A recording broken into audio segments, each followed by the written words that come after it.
Hey everybody, Pejman Ghadimi here, founder of Exotic Car Hacks, and today I'm going to do a demo for you on understanding how to purchase your very first exotic car.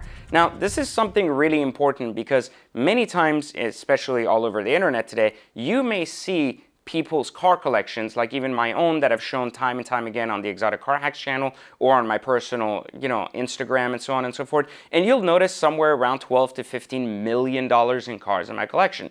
And this can be pretty crazy far from where most people are at the time they're looking at their very first exotic. Now, I want to remind you that I myself came from a very poor background where I used to live in a basement with my mother, and the thought of owning an exotic car was the furthest thing from my reality. Now imagine if you're in a position where you perhaps don't have a lot of money right now and may look at other people's cars. Like I have a Bugatti in my garage and you might say buying a $4 million car is so far from where I could see myself. But you see, the problem is when we think of exotic cars, we typically think of very large numbers because we look at the world through the lens of MSRP. Right? Like we see things such as like, what is the MSRP of a car? We see an ad for a new Lamborghini and they go starting at 300,000 plus options. We see a new Urus starting at 280,000 plus options.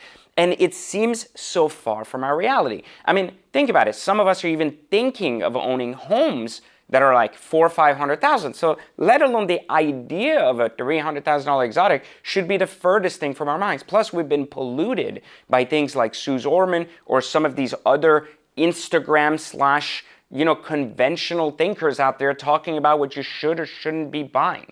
Now, in the conventional sense of things, it's very true that you should probably not be buying an $80,000 or $100,000 car if it's going to be a depreciating liability on your books. Meaning if you're an individual that makes 70, 80 or 100,000 a year, even 50,000 a year and want a nice car, it's probably not a good idea to buy a very expensive car at a time where you're on a limited budget, or so you've been taught to think. But that's because even those people that are wealthier and telling you this typically are conventionally thinking of cars as liabilities and not assets. And so today I decided to help you bridge that gap that in your head is 10 years wide from where you are to getting your first exotic and show you how anyone with some good discipline and a good understanding of finance should actually be buying an exotic car in as little as 90 days because it makes more financial sense than buying a conventional car. And using that strategy, how you can level yourself up to getting to your first Lamborghini, your first Ferrari, your first cool exotic, something you've always dreamed of and thought was unaffordable, but get yourself there in the next 6 to 12 months. Now, it sounds really good. So the first thing we're gonna do is we're gonna rethink MSRP. Now, what that means is that conventionally we are told historically, time and time again, that cars have to be bought brand new. Now, why are we told this? Because we're told that if you don't buy them new, you don't know if the last person abused the car, you don't know how expensive repairs will be, you don't really understand like what the car was subjected to, what if someone had an accident with it, and these are the things that have polluted our heads into making us consumers of the system and forcing us to think that a new car at MSRP is a really good idea because it's going to prevent us from having future issues. Now, in order to really convince us to do this, manufacturers have introduced a couple of things. They've introduced leases, right? They've told us leases are better financial tools available for us to do that, right? They've given us finance incentives. I'm sure many of you remember pre-COVID, we had things that were like 0% financing. This was a big deal, right? And they would offer that to us, giving us, again, a reason to buy new instead of used, right? So they gave us all of these things as an idea to push for walking in their dealerships and buying their cars new. What they didn't share with us was that these cars in their first years would depreciate 30%, then another 30%, and ultimately just keep losing 10, 15% a year until they're worth zero, right? They don't tell you that. They don't, actually, as a matter of fact, even when you get a lease, they don't even show you the amortization schedule. They don't even talk about these things. They basically tell you what your payment is, what your down payment is, and how much better it is than if you financed a car, so you can actually afford it now. And so they have played such a good magician game of hiding the things you should be asking questions about, and basically focusing on the things that you can afford, so therefore getting you into a cooler car than what you thought you could afford. But what if all of this obviously is a scam, and this is the reason why a lot of people are poor and can never get out of the rat race? But instead, I want you to rethink this. What if I told you that an exotic depreciates almost 50% within the first 3 years, right? No different than a Honda, no different than any other car. But what if I told you that once that car depreciated, it doesn't keep depreciating like a Honda? So in other words, the difference would be, if we were looking at the curve, for example, of depreciation on Honda, it would go down to near zero, right? However, if we're looking at the depreciation curve of Ferrari, it would come down somewhere in the middle, stay, and then eventually go back up. And so these are very different depreciation curves that they don't talk about. You see, people don't talk about it. The problem with mainstream media and the way it looks at this whole ideology of owning exotic cars and why it's not wise to do that is because it assumes that all Ferraris depreciate just like a Honda. And they go, well, if you're starting at 200,000 and you depreciate to zero, you're going to lose 200,000. That would be true. But what they don't tell you is that there are these pockets in between for years where Ferraris have stable values. And as a result, then start to appreciate, not depreciate. They don't talk about that. What they talk about is that curvature, like a Honda Accord, except they put a Ferrari in here.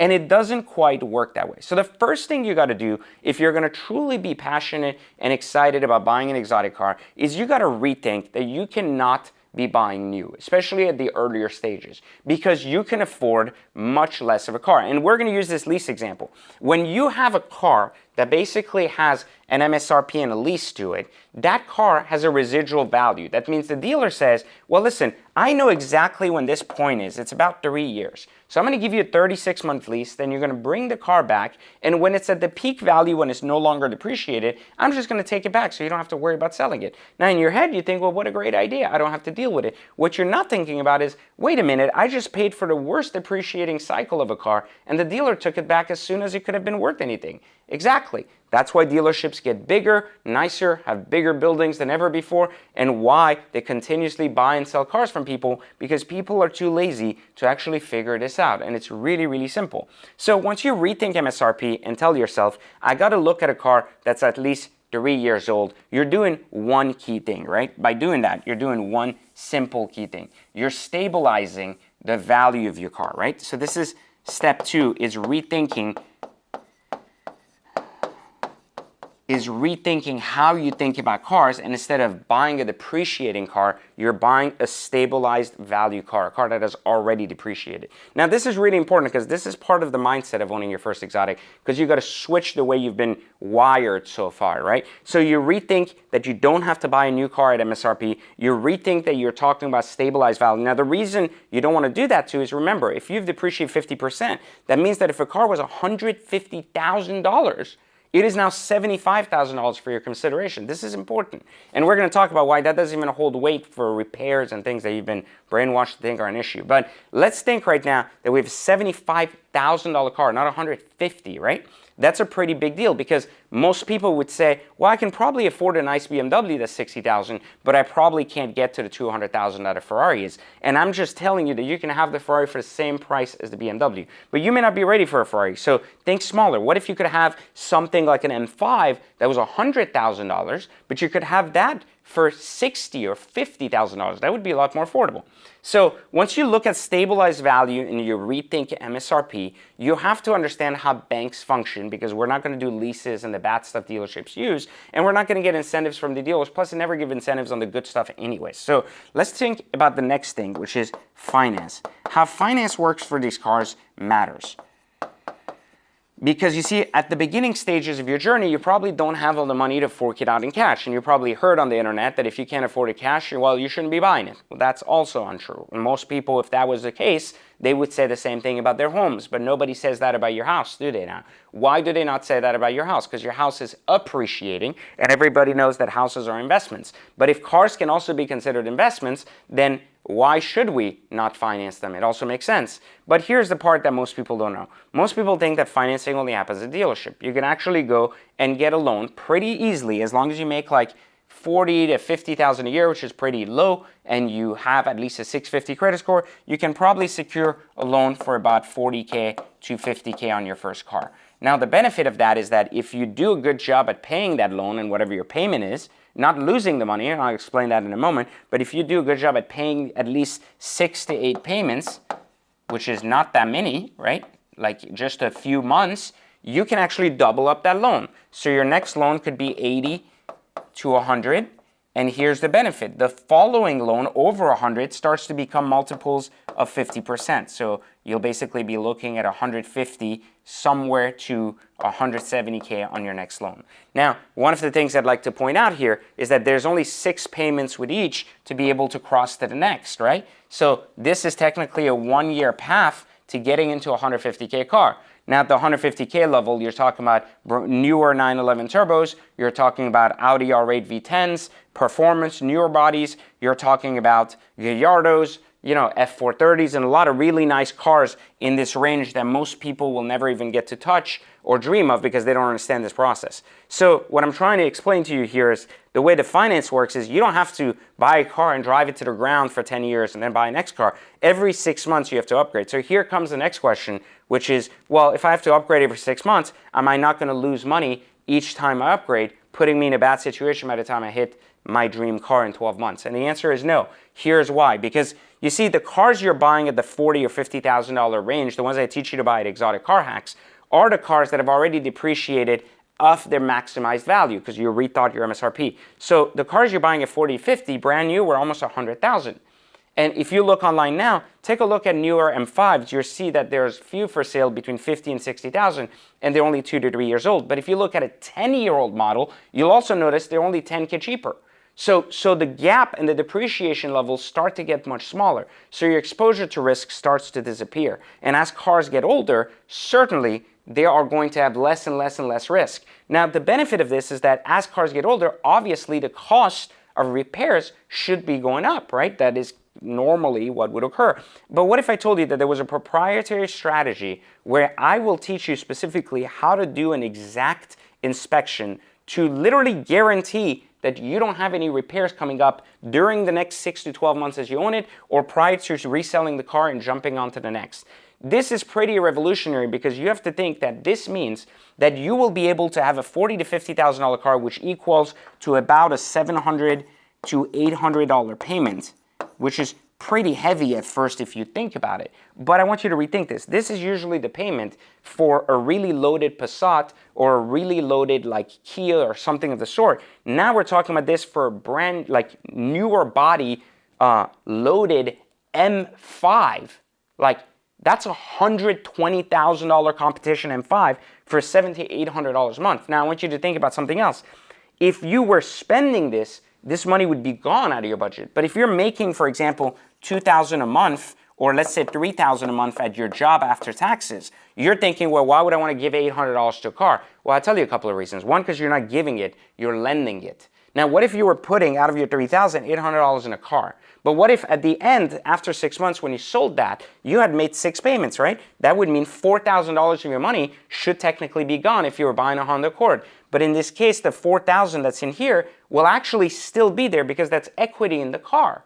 So what will happen is by the time you go buy your next car, instead of being upside down, I'm sure many of you have been upside down negatively on the loan somewhere because you bought the wrong car. In this case, you would have positive equity to move to the next car. So you'll have a bigger down payment and a bigger opportunity to use that on the next car and even bring your payment even lower. The benefit of this is to get yourself through this range so you can easily get into 150, 170, 200K range to be buying some of the best exotics, at which point you can actually turn a 10% profit per car. So this is a pretty exciting opportunity to reverse engineer the way we've been taught about cars and turn cars from liabilities into assets. Listen, this is just the core of showing you how any single person within 12 months that has a 650 credit score and makes at least 50K a year, which is not that much money, can get to a Lamborghini within 12 months. And this is the power of Exotic Car Hacks, is rethinking and reworking finance to basically get and bridge that 10-year gap in just 90 days. You could be here in 90 days, here 6 months later, and then of course here 6 months later. The power of what we do here is the opportunity to rethink conventional finance and go from a mind of consumerism into what I call investorism. So if you want to learn more, simply click the link on your screen and go to Exotic Car Hacks and learn not just how to get your first exotic car, but rewire your brain and become an investor in the world of exotic cars rather than a consumer. You only need a 650 credit score or 50K a year in income or some type of income, because no matter what, if you're going to own a car, then life's too short to drive boring cars. And certainly we can make them investments instead of continuing to remain slaves to the system. Hope you've enjoyed this, and I'll see you inside Exotic Car Hacks.